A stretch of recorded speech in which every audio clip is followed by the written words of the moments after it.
Ok, alors là il vient de se passer un truc de malade. Vous me croyez si vous voulez. Si vous voulez pas, tant pis.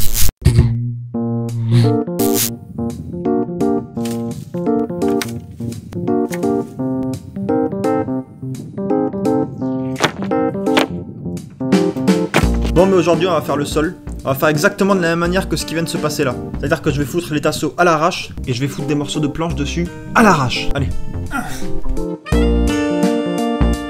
Salut à tous et j'espère que vous allez bien. Aujourd'hui on va faire le sol parce que c'est la seule chose qui reste à faire avant de passer aux choses sérieuses. Bon, alors c'est complètement faux. Dans cet épisode, on va fabriquer une terrasse extérieure. L'objectif, ça sera de pouvoir ranger ces deux planches à l'intérieur du véhicule et de les sortir à chaque fois qu'on voudra mettre en place cette terrasse. C'est vachement pratique. Non, plus sérieusement, l'objectif c'est quand même de réussir à utiliser ces deux planches avant la fin de la journée. Parce que c'est quand même super chiant à remballer et si je pouvais les couper et les fixer définitivement, ça m'arrangerait bien. Donc voilà l'objectif de la vidéo. Allez, on y va. Donc l'objectif c'est d'enlever tout ce qu'il y a par terre, vraiment tout, un maximum de choses. Et passer un petit coup de balai pour avoir une zone de travail propre. Allons-y. Faisons-le.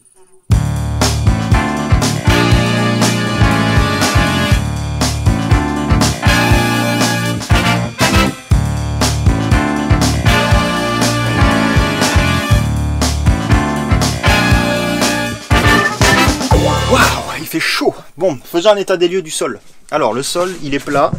Il est plat seulement ici. Et ici, là, il y a une sorte de petite cuvette parce qu'il y avait les sièges arrière. Ce que je sais, c'est que la petite cuvette, elle remonte juste après. Donc du coup, je sais pas trop comment je vais l'exploiter, ça. Bon, alors, ce qu'on va faire, ça va être simple. On va faire un sol tout plat dans cette zone. Et il y aura une petite marche qui s'arrêtera juste derrière les sièges avant. Et qui permettra d'accéder à l'habitacle avec classe. Bon, alors la première étape, c'est de vérifier l'état du sol, pour vérifier qu'il n'y a pas de rouille, pour vérifier qu'il n'est pas esquinté. C'est quelque chose qu'il faut faire au tout début normalement, pour les parois et pour le sol, mais moi je veux revérifier, parce que vu que j'ai bricolé et que j'ai fait tomber des outils dessus, eh ben on sait jamais. De manière générale, mon plancher est en très bon état. Je pense que j'aurais pas forcément besoin de le faire, mais je vais le faire quand même, parce que j'ai envie de vous montrer comment on se sert d'un pinceau et de la peinture. Donc je vais faire ça très rapidement, et puis après on passe aux choses un peu plus sympas, un peu plus agréables, à savoir couper des tasseaux avec une scie sauteuse.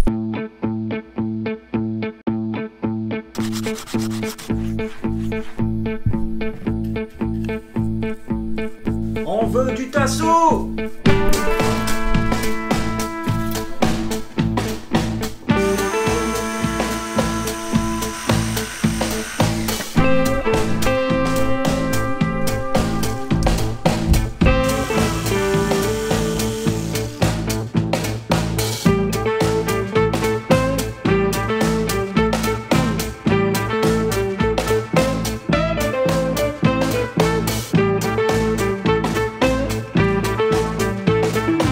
Bon, alors j'ai fait ma première structure, mon premier carré pour cette partie du sol là. Ouais, alors moi j'ai pris des tasseaux beaucoup trop gros. Vous pouvez prendre des tasseaux plus fins. Alors, vous connaissez mon amour pour les tasseaux, ben voilà, j'ai vu des tasseaux mais j'ai pris les plus gros quoi. Alors vraiment voilà. C'est à vous de voir pour votre structure, s'il n'y a pas de règle non plus, c'est pareil. Il faut que juste que ce plancher soit bien réparti et que ce soit tout à la bonne hauteur. J'ai opté pour ça pour l'isolation, c'est du polystyrène expansé ou extrudé. Voilà, je le mets au sol, c'est comme ça que j'avais fait sur mon fourgon. Ça fera l'affaire, ça sera très bien. Je vais pas en mettre trop d'épaisseur, j'ai pas envie de perdre trop de place. Déjà que j'ai perdu de la place avec le plafond, à la fin ça va être un tiroir mon fourgon. Je vais être obligé de me faxer dans mon fourgon tellement ce sera fin pour pouvoir rentrer. Donc là ça va être le moment satisfaction qu'on apprécie tous et qu'on attend tous depuis le début. Découper les carrés de polystyrène pour les mettre à l'intérieur et pour qu'ils s'encastrent pile comme il faut, pile comme on aime.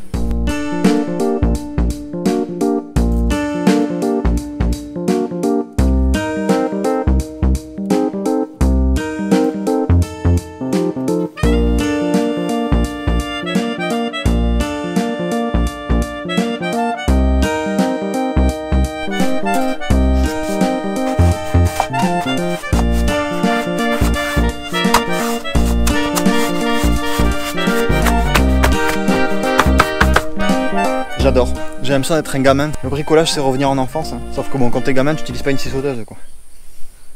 Quoique.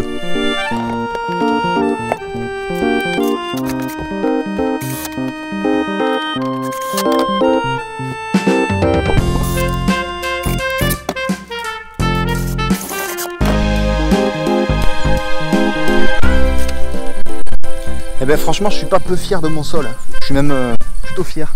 Je pas pourquoi on dit peu fier. Je suis pas peu fier. C'est juste à dire que t'es beaucoup fier.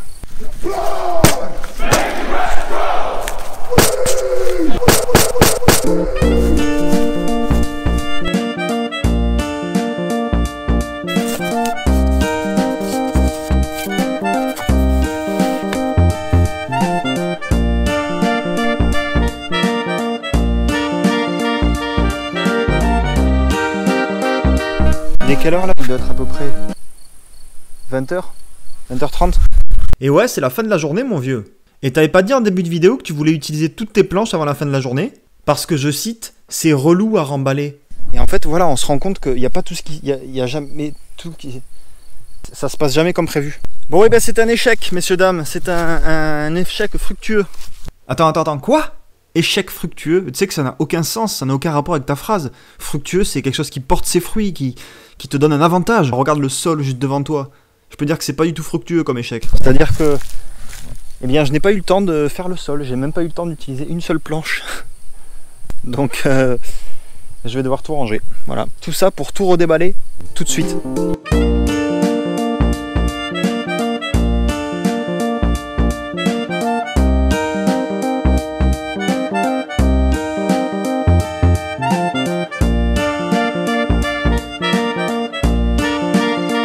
Ok, alors là il vient de se passer un truc de malade. Vous me croyez si vous voulez.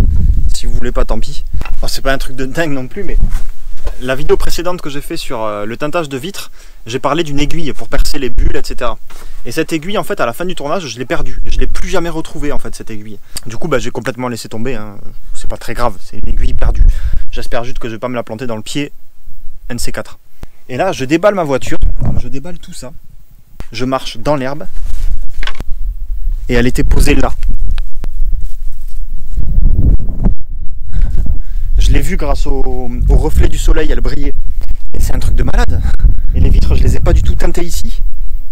Je les ai teintées ailleurs. Et là, je la retrouve dans l'herbe ici. Ça veut dire qu'en fait, hier, ou tout de suite là, quand j'ai débarrassé mon van, et ben, j'ai fait tomber l'aiguille dans l'herbe. Et je l'ai retrouvée dans l'herbe, alors que je l'avais pas retrouvée dans mon van. C'est dingue. Ah, je suis sur le cul. C'est un peu long ton histoire là. Donc c'est un petit peu comme si j'avais retrouvé une aiguille dans une botte de foin, parce qu'elle était dans l'herbe sèche. Donc je pense que cette aiguille me porte bonheur en fait. Bon, tu veux pas enchaîner? C'est long là. Voilà, c'était la petite anecdote du jour qui était pas forcément ultra... Ouais, non, c'était vraiment pas ouf. Hein. Bon, enfin voilà. Allez, on continue l'aménagement. Pour le sol, qu'est-ce que j'ai pris? Alors pour le sol, j'ai pris de l'OSB 3. C'est pas très cher. C'est-à-dire que là, pour les deux planches, j'en ai eu pour 20 €. C'est pas cher. Bon bref, c'est possible de mettre du contreplaqué, sauf que le contreplaqué c'est beaucoup plus cher. L'OSB 3 c'est pour être mis en milieu humide, donc ça fera l'affaire, ça sera très bien. Et voilà, qui fait 12 mm. Il y en avait qui faisaient 16, il y en avait qui faisaient 8. Je me suis dit que 8 ou 10 c'était trop fin, et que 16 c'était trop épais. Déjà que voilà, hein, on perd de la hauteur avec le sol, avec le plafond, on va pas non plus perdre de la hauteur avec l'épaisseur du plancher. Alors les planches sont très longues, mais pas très larges.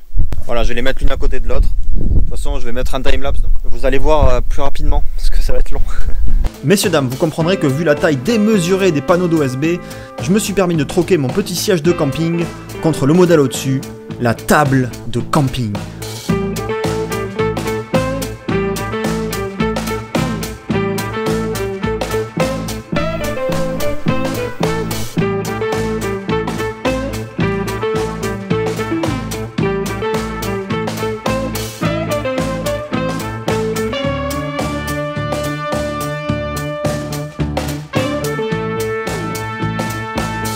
Une fois que toutes les dimensions ont été prises et que le gabarit a été dessiné sur la planche, il est quand même préférable de vérifier les traits de coupe en prépositionnant la planche comme ceci. On remarque alors différents points importants. Comme il y aura une paroi verticale à ce niveau-là, et que notre plancher devra venir la recouvrir, il faudra alors que notre plancher fasse une épaisseur de plus, donc 12 mm de plus. Vers ici, on remarque que le passage de roue est pentu. Il faudra donc faire une découpe en biseau, il faudra biseauter la planche. En fait, si vous voulez, le biseautage, c'est quand tu arrives, que tu es nouveau, en première année, ben, tu te fais biseauter, sauf que c'est pour les planches en fait. Ouais, j'aurais peut-être pas dû celle-là. Bon, allez, on continue.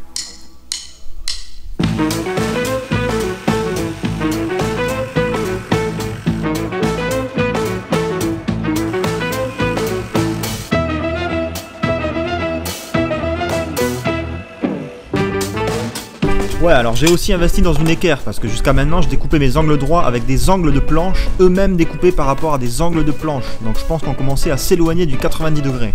Alors ce bois c'est parfait pour se faire des échardes aussi. Donc si vous aimez les échardes, surtout n'hésitez pas. Ah, mais personne n'aime les échardes. Si, il y en a des gens qui aiment les échardes, je vous jure, des échardophiles sûrement. Des gens qui doivent adorer se mettre des échardes. Bon après c'est un délire, hein, je sais pas, moi je... Ouais, alors comme je vous disais, ça c'est un nid à écharde. Donc si on peut éviter de s'en mettre dans les paluches à chaque fois qu'on rentre dans le van, eh ben, autant poncer. Faut y poncer quoi.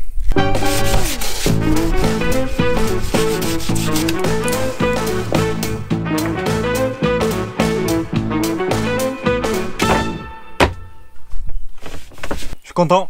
Donc évidemment j'ai dû faire des petits ajustements. Je vous les ai pas montrés parce que c'était pas intéressant. Mais la belle ligne droite là que je me suis embêté à couper bien droit au début.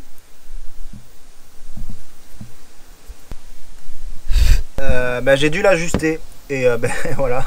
On dirait que j'étais bourré quand je l'ai fait quoi. Puis de toute façon il y aura le sol à la fin. Donc c'est pas un problème. Et c'est marrant de couper un sol avec une scie. Alors il y a des petits endroits comme celui-ci là. J'ai pas terminé le plancher, je vais le terminer, mais en fait j'ai voulu le laisser accessible parce que il y a l'un d'entre vous, Alan, qui m'a envoyé une photo parce que lui il aménage un caddie. Alors un caddie, pas un caddie de supermarché, hein, non, il aménage le Volkswagen Caddy, donc c'est un peu le même style de véhicule. Et en fait dessous là il y a une sorte de petite trappe qui permet d'accéder à l'extérieur. Peut-être que j'en aurai besoin et j'ai envie de pouvoir accéder facilement à cet endroit là au cas où. Alors moi j'adore bricoler, je sais pas si vous le savez mais... Et en fait ce que je voulais faire c'est que ici, vu qu'il y a une petite marche, c'est pas faire une cachette secrète, on peut l'utiliser comme cachette secrète mais faire une sorte de petit rangement sous les planches. En fait ce qu'il faut c'est que je coupe ici, je vais couper les planches ici là, tout autour, et vous allez voir en fait tout simplement.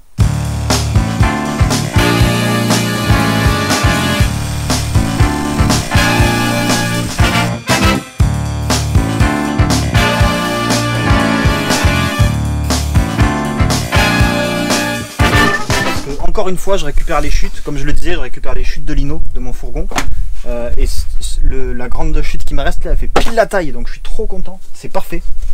J'ai découpé ces deux petits trucs là, j'ai bien galéré. En fait ces deux petits trucs qui vont venir se mettre sur le côté là ici.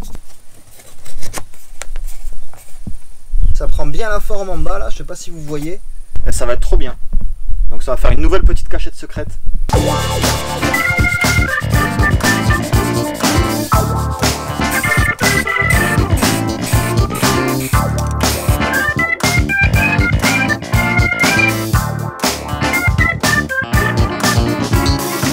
Ça y est, la cachette secrète est... Enfin, là... Alors j'ai terminé la trappe, ça y est, je suis fan de cette trappe. C'était pas du tout prévu. Quand j'ai commencé à faire le sol, j'avais pas du tout en tête de faire cette trappe. Et c'est quand je suis arrivé là, à cet endroit-là, que je me suis dit, mais alléluia quoi, Félix, mais c'est un signe du destin. Il faut que tu la fasses cette trappe. Donc voilà la trappe. D'ailleurs, la cachette secrète d'avant, c'était improvisé aussi, j'avais pas prévu de la faire.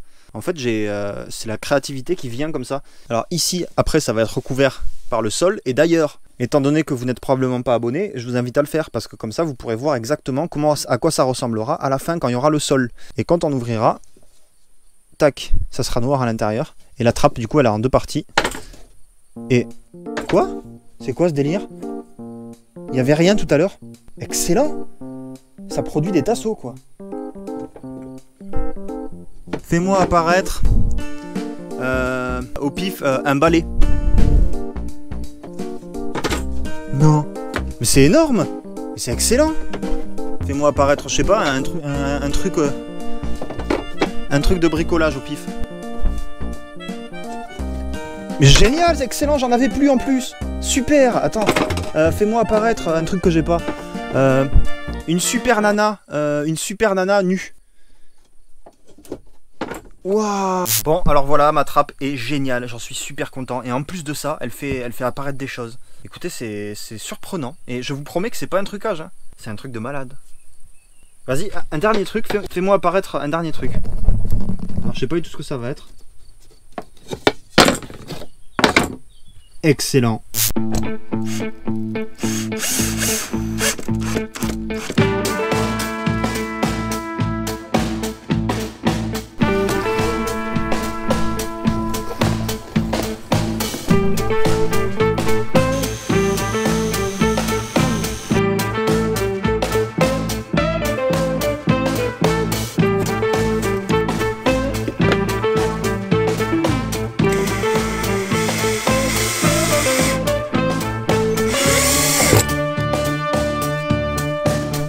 j'ai vissé le sol là.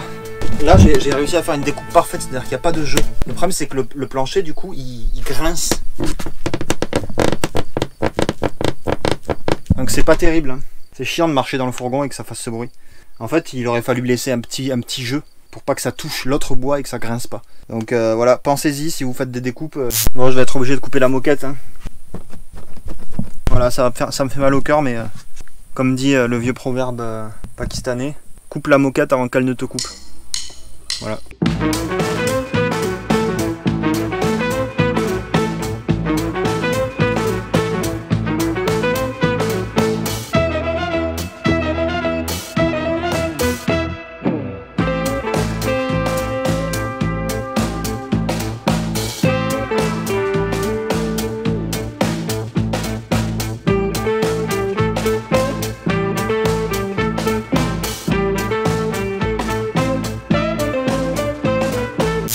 J'en peux plus, voilà.